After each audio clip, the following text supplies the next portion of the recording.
السلام عليكم ورحمة الله وبركاته أخواتي بناتي. اليوم في مطبخ أم شاهد راح نديرو زيتون شامبينيون مرقة، طاجين زيتون شامبينيون، ونديرو فيه لحم مرحي كفتة. لكن كفتة راح نديرها بشوية بطريقة مغايرة. واش نحتاجو على بركة الله؟ بسم الله. أنا عندي هنا دوات وش هما بصله وثوم وفلفل كحل وملح وهذاك.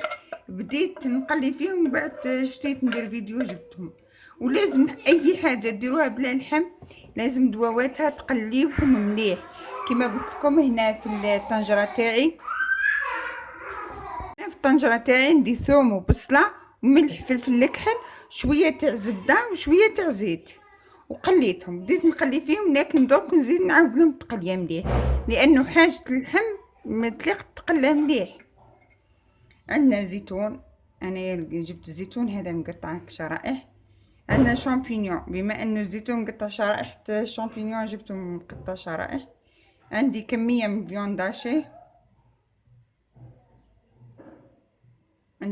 فيونداشي، عندي فلفل كحل وملح، عندي زبده، عندي بيضه، وعندي لا شابلير. دوك نردو، انا نحرد الدوابات تاعي يغليو نمرقهم يتقلاو. عفوا.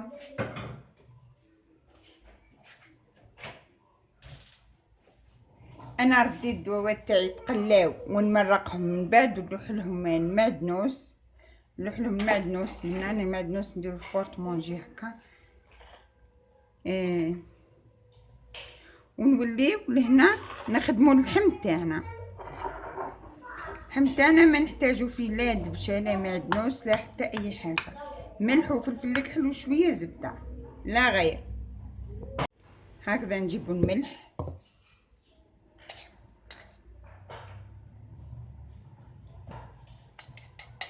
كثروش الملح لانه الزيتون مالح.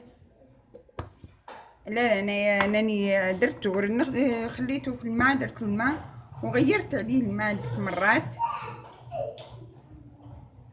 فلفل كحل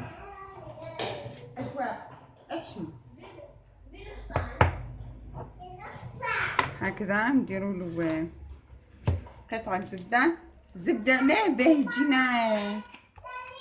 يجينا طري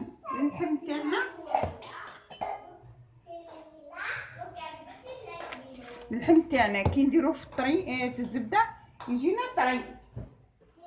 هذه هي هنا لا نديرو الزبده برك، نحاولوا نمسو هكا تطرى بين يدينا في سخان كليت احسن. نحطوها نخدموها مع اللحم. نديرو بيضه ممكن اكثر. دوكا هنا شوفوا انا واش ندير. حنخدم الساعه. عفوا اخواتي نروح يدي.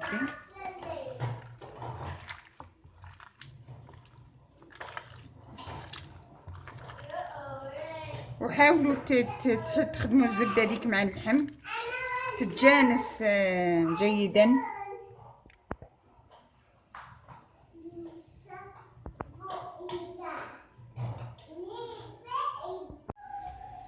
انا درت بيضه، راح نزيد بيضه اخواتي.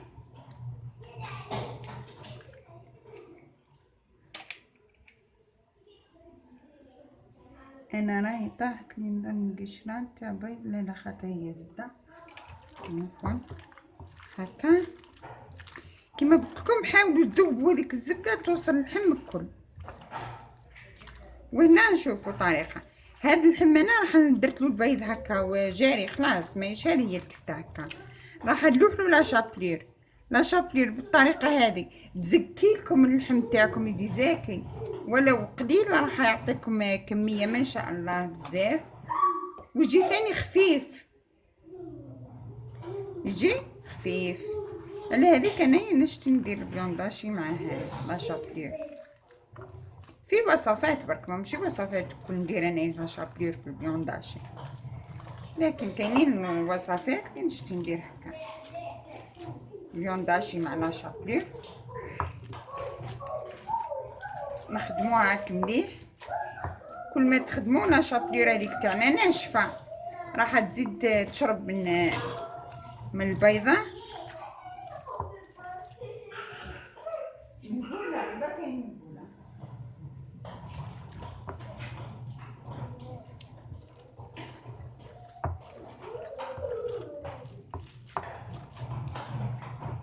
هنا بالطريقة هذه هنخليوها بجهة.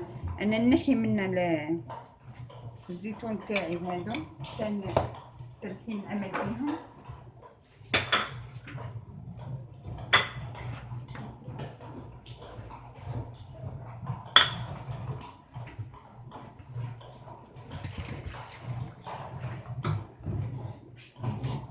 هكا اخواتي بهذه الطريقة. انا خليت كمية من الزيتون. عندي هذه مول تاع السيليكون كيما راكم تشوفون. واش غندير؟ نحط لهم هنا الزيتون.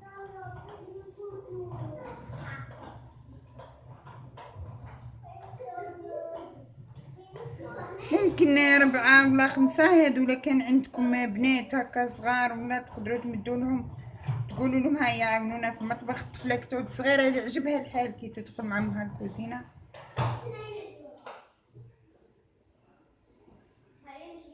هكا بالطريقه هذه. انا حنعت لكم هنا كميه ونكفي بقيه وحدي. نكملهم وحدي وراح نحكم اللحم تاعنا كي الكاطو تاع ليمون السيليكون، او كل نعرفوا قلوب الجلجلان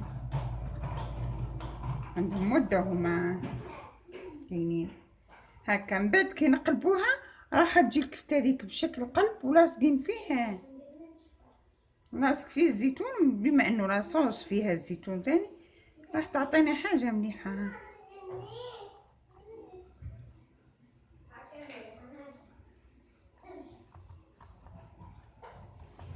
انا هكا هادو راح نكمل المول تاعي نديرهم بنفس الطريقه.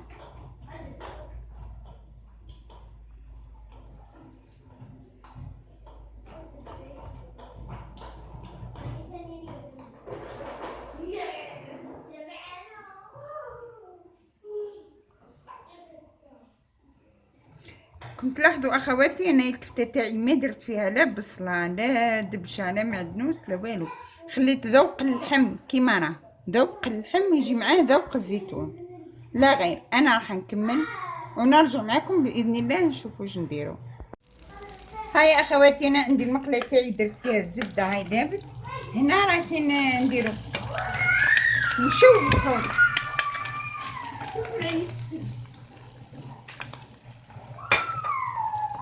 هنشوفوا هذيك هاد الشامبينيون في الزبده هكا. تاع الشامبينيون هكاك راهو صامت. ندولو هاد التحميره هذه شوي في الزبده راح يجي بنين. والزبده انا نستعمل ستار. هنا راني نستعمل فيه ستار راهي رائعه الميور.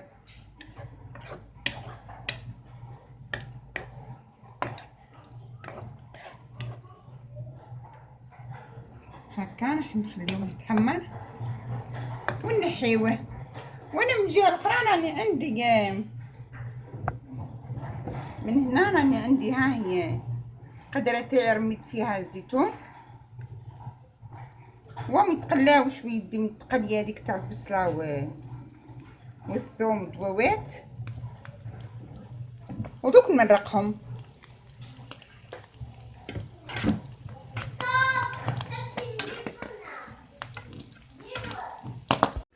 هاي اخواتي انا نشوفوا الفيونداشي تاعي داك قسمته على 2. كاين نص اللي درتو هكا في ليمون راح نشويه في الفور. وعندي هاد البول هادو منا بقاولي هادو المرقه تاعي كيما شفتوا درتها بلا لحم. انا راح نرمي فيها هاد البول يطيبوا راح يطلقوا لها البنه يجيو تدي بنه اللحم من البول هادو. وهذه راح نشويوها راح نديكوريو بها الصحن. وراح الشامبينيون تاعي اللي حمرته راح نلوحو على المرقه ثاني تاع الزيتون ونرجعوا مع بعضنا نشوفوا باذن الله الطبق النهائي كيفاه يجي. ها هو اخواتي الطبق تاعنا لحقنا نهايته كما راكم تشوفوا. ها هي الزيتون منه الشامبينيون. كنا هذا الكفته هذه اللي بول هذو اللي حناهم طابوا لنا في المرقه بنوا لنا المرقه وهذا شكل القلوب هذوك اللي حنا شويناهم هام كيفاه خرجولنا، شويناهم في الفرن بطبيعة الحال، زيناه بطرونشات تاع قارص وشوية دبشة. هذه هي الوصفة تاعنا نهار اليوم ان شاء الله. رمضان كريم وصحة فطوركم، ولا عجبكم الطبق ما تحرمونيش طبقوه واحكموا على البنة نتوما. وما بقى لي غير نقولكم الى اللقاء، وما تنسونيش بجاماتكم واشتراكاتكم اخواتي، وفي فرصة قادمة وفيديو اخر ان شاء الله.